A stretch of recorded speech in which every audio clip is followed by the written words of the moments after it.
साथियों, मैं doctor Manoj Ahuja Ahuja news channel में आपका हार्दिक अभिनंदन करता हूं। आहूजा न्यूज बुलेटिन देखने से पहले हम आपको बता दें, हमारा न्यूज चैनल कोई प्रोफेशनल चैनल नहीं है।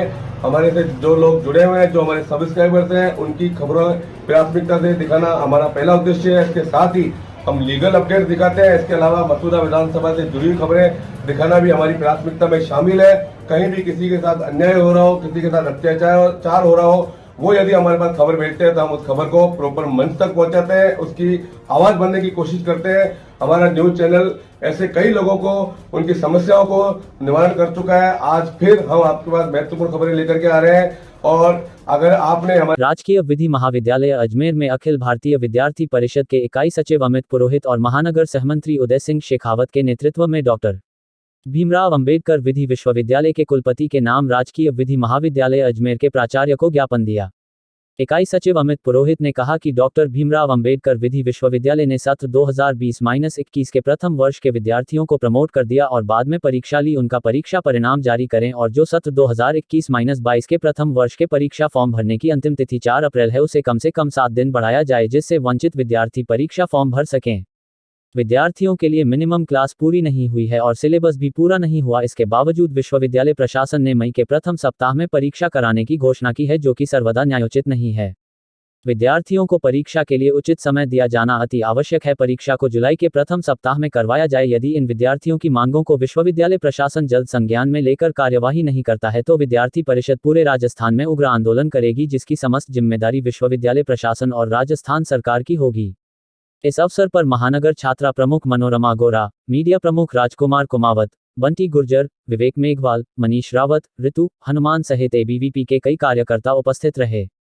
गौरतलब है कि अखिल भारतीय विद्यार्थी परिषद के कार्यकर्ताओं द्वारा ज्ञापन देने के पश्चात ऑनलाइन परीक्षा फॉर्म भरने की अंतिम तिथि 11 अप्रैल 2022 हो गई है। प्रदेश के मुख्यमंत्री अशोक गहलोत द्वारा वर्ष 2021 के बजट में बांदनवाड़ा गांव को उपतहसील के रूप में दी गई सौगात की पालना में आज उपखंड अधिकारी संजू मीणा ने कस्बे की पुरानी डिस्पेंसरी में अस्थायी कार्यालय शिफ्ट करने के आदेश जारी कर दिए हैं। 1 साल पहले हुई घोषणा की आज पालना होने से बांदनवाड़ा ग्राम के नागरिकों सहित पटवार मंडल कुम्हारिया, कीटा, सूरजपुरा, रूपपुरा, सिंगावल, राताकोट, झीनपिया, पढ़ागां, करांटी, खेड़ी के ग्रामीणों ने खुशी जाहिर करते हुए जिला कलेक्टर अंशदीप सहित उपखंड अधिकारी का आभार व्यक्त किया है।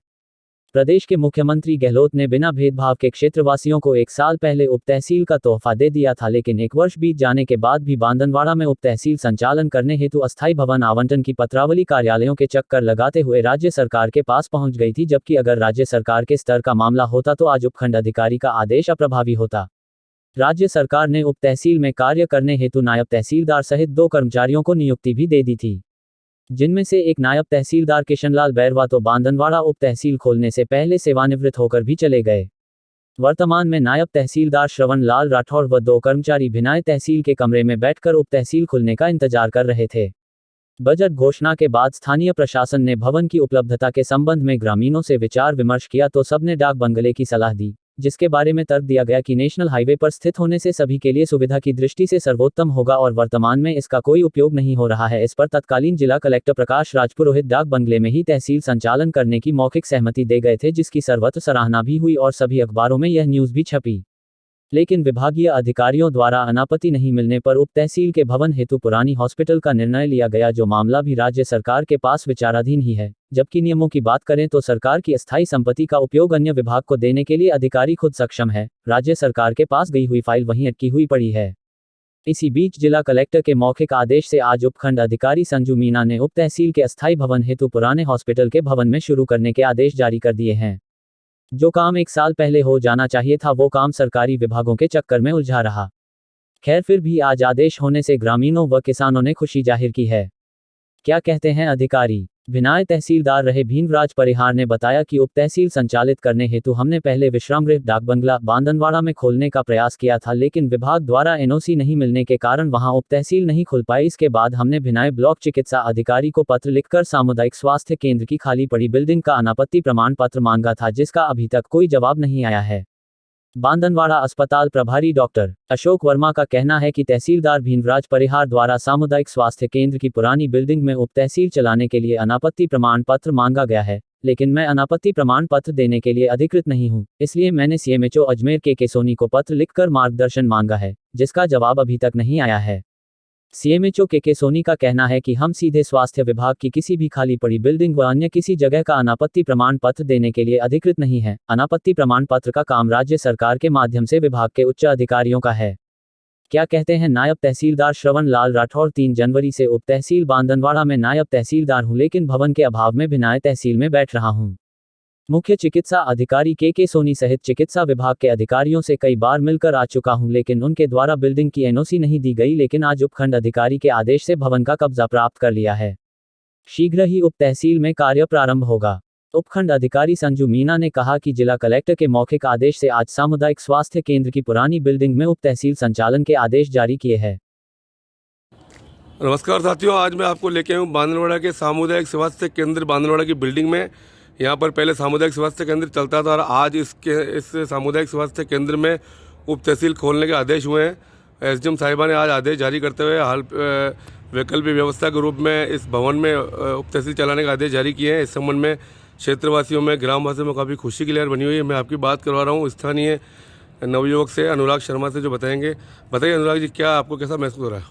सबसे पहले तो मैं माननीय मुख्यमंत्री जी का आभार व्यक्त करता हूं, जिन्होंने हमारे को हमारे विधानसभा क्षेत्र में एक अच्छी सौगात दी है। हमारे ग्रामवासियों में बढ़िया खुशी की लहर है उप तहसील को लेके। और इसी के साथ एक साल से जो इधर से उधर चल रही थी उप तहसील के लिए प्रशासनिक अधिकारियों द्वारा जो बिल्डिंग नहीं मिल रही थी, इधर से उधर कभी क्या, इसको लेके आज हमारे एसडीएम साहब ने और हमारे आहुजा जी न्यूज ने, आहुजा चैनल ने हमारे लिए ऊपर तक आवाज़ उठाई है। प्रशासनिक अधिकारियों की जगह है, उसको लेकर आज हम बहुत खुशी जाहिर कर रहे हैं। हमारे सभी क्षेत्रवासियों, हमारे गांव वालों को खुशी है कि अब हमारे यहाँ पे उप तहसील चालू होने वाली है सरकारी अस्पताल में पुराने। काफ़ी समय से राजस्थान सरकार द्वारा बिनाई में उप तहसील खोलने का बांदनवाड़ा के जो ऑर्डर प्राप्त हुए, उसके बाद भी उप तहसील का भवन नहीं मिलने के कारण मेरी ग्राम पंचायत छिंगावड़ एवं 8 ग्राम पंचायतों के लिए ये सुविधा जो खुली है उसका कुछ समय से हम लोगों ने मांग भी रखी और हमारे आहुजा न्यूज एसोसिएशन की तरफ से बार बार इस मांग को उठाया गया। और जनता की मांग को देखते हुए राजस्थान प्रदेश के मुख्यमंत्री अशोक गहलोत ने बजट सत्र में उप तहसील खोलने की जो घोषणा की। 2 साल से ये मामला अटका हुआ था। यहाँ का लोकल ना तो विधायक सुन रहा है इस मामले को और ना किसी को परवाह थी। और हमारे आहुजा न्यूज़ ने इस मुद्दे को बड़ी गंभीरता से उठाया और आज हमारे एसडीएम महोदय द्वारा इस भवन के लिए जो जगह उपलब्ध कराएगी, उसके लिए मैं मनोज जी आहुजा, जो आहुजा न्यूज़ के एडिटर हैं, उनको और हमारे एसडीएम महोदय को धन्यवाद देता हूं कि इससे हमारे किसानों को आने जाने में बिनाई का जो लंबा सफ़र तय करना पड़ता था वो कम होगा और हमारे को सुविधा होगी। एक बांदनवाड़ा अच्छा कस्बा है जिसमें ये सुविधा हमें प्राप्त होगी। और जो भवन दिया गया हमारा, उस भवन के लिए मैं एसडीएम महोदय हूँ मनोज जी आहुजा को और आहुजा न्यूज़ को समस्त लोगों को धन्यवाद ज्ञापित करता हूँ। सूरजकरण गुजर, देवसेना प्रदेश उपाध्यक्ष। पैरा एथलेटिक्स नेशनल टूर्नामेंट जो 28 मार्च से 31 मार्च 2022 को भुवनेश्वर उड़ीसा में आयोजित हुआ, जिसमें श्री गंगानगर अकेडमी धोला दांता न्यारा के खिलाड़ी रामस्वरूप जाट, जो कराटी के निवासी है, ने 400 मीटर की दौड़ 56 सेकंड में करते हुए राष्ट्रीय स्तर पर भाग लेकर अपने गांव और अकेडमी का नाम रोशन किया। इस अवसर पर अकेडमी के कोच मनदीप सिंह जगदीप सर और निदेशक जीवराज रावत, युवा नेता अशोक जाट और सभी खिलाड़ियों ने रामस्वरूप का माला और साफा पहनाकर बालाजी खेल ग्राउंड में भव्य स्वागत किया। इस अवसर पर रामस्वरूप ने भी विश्वास दिलाया कि आगामी प्रतियोगिता में वो गोल्ड मेडल के लिए अभी से दिन रात मेहनत करेंगे। आगे की कड़ी में मैं भाई अशोक जाट से निवेदन करूंगा कि सबसे पहले माला पहनाकर रामस्वरूप का स्वागत करें।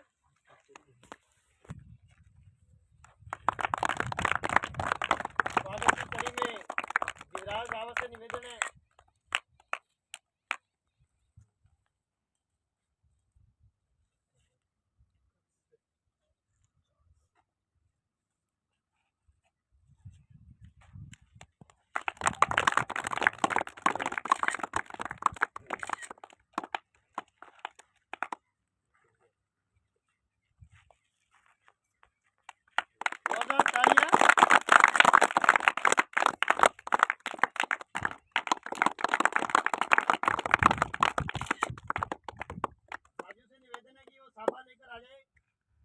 घंटू सिंह।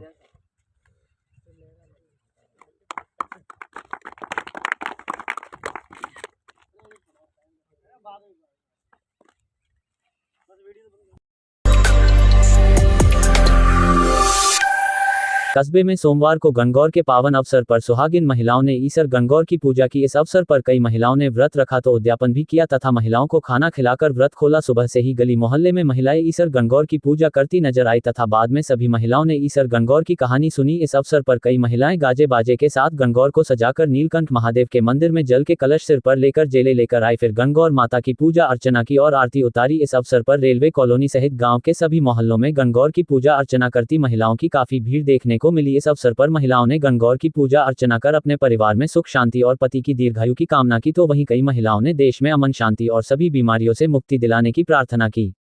वहीं ब्राह्मण समाज के अंतर्राष्ट्रीय संगठन ब्रह्मदेव समाज के अजमेर संभाग प्रभारी शंभू दयाल व्यास ने अपने सुपुत्र मधुसूदन व्यास एवं पत्नी विनोद कुमार व्यास तथा पुत्र वधू दीपिका व्यास के साथ एवं उद्यापन पर अपने परिजनों के साथ ईसार गणगौर की 16 श्रृंगार के साथ पूजा अर्चना की। साथ ही परंपरागत ढोल नगाड़े के साथ तथा बैंड के साथ गणगौर की बैलें निकाली गई एवं महिलाओं द्वारा नृत्य संगीत का आयोजन भी किया गया।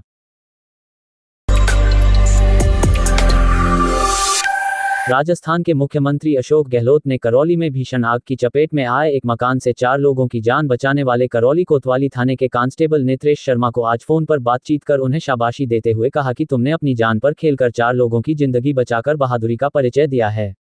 गौरतलब है कि शनिवार को करौली में उपद्रवियों ने आगजनी के दौरान दुकानों के साथ मकानों में भी आग लगा दी गई थी। दोनों तरफ लाख की दुकानों के बीच एक मकान लाक्षागृह बनकर जल रहा था।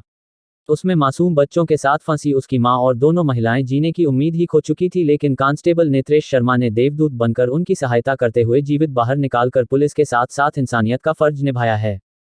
कांस्टेबल के इस साहसिक कारनामे की सर्वत्र सराहना की जा रही है। मुख्यमंत्री अशोक गहलोत ने आज फोन पर इसी बहादुर कांस्टेबल से बातचीत करते हुए अपना कर्तव्य निभाते हुए 4 लोगों की जान बचाने पर बात कर उन्हें शाबाशी दी। साथ ही सीएम गहलोत ने नेत्रेश को हेड कांस्टेबल के पद पर पदोन्नत करने का निर्णय किया है। अपनी जान की परवाह न कर कर्तव्य निभाने वाले नेत्रेश का कार्य प्रशंसनीय है।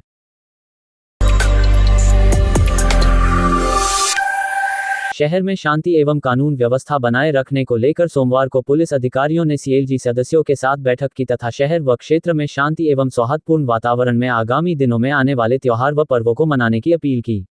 इस मौके पर अतिरिक्त पुलिस अधीक्षक घनश्याम शर्मा ने कहा कि हिंसा किसी भी विवाद का हल नहीं है, विवाद को बातचीत से ही खत्म किया जा सकता है। उन्होंने कहा कि आज का युवा वर्ग काफी जोशीला है तथा उत्तेजनापूर्वक है, उन्हें इस उत्तेजना के साथ धैर्य भी रखना जरूरी है ताकि छोटा विवाद भी बड़ा हिंसक रूप न ले सके।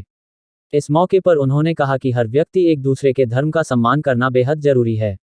केकेडी क्षेत्र में काफी शांतिप्रिय शहर है तथा भविष्य में भी यहाँ शांति एवं सौहार्द बनाए रखना हम सभी की जिम्मेदारी है। इस मौके पर थानाधिकारी सुधीर कुमार उपाध्याय ने कहा कि कुछ असामाजिक तत्व मिलकर पूरे समाज बदनाम कर देते हैं तथा पूरे शहर की शांति खत्म कर देते हैं। ऐसे असामाजिक तत्वों को समाज से दूर करना जरूरी है जिससे समाज व शहर में शांति बनी रहे।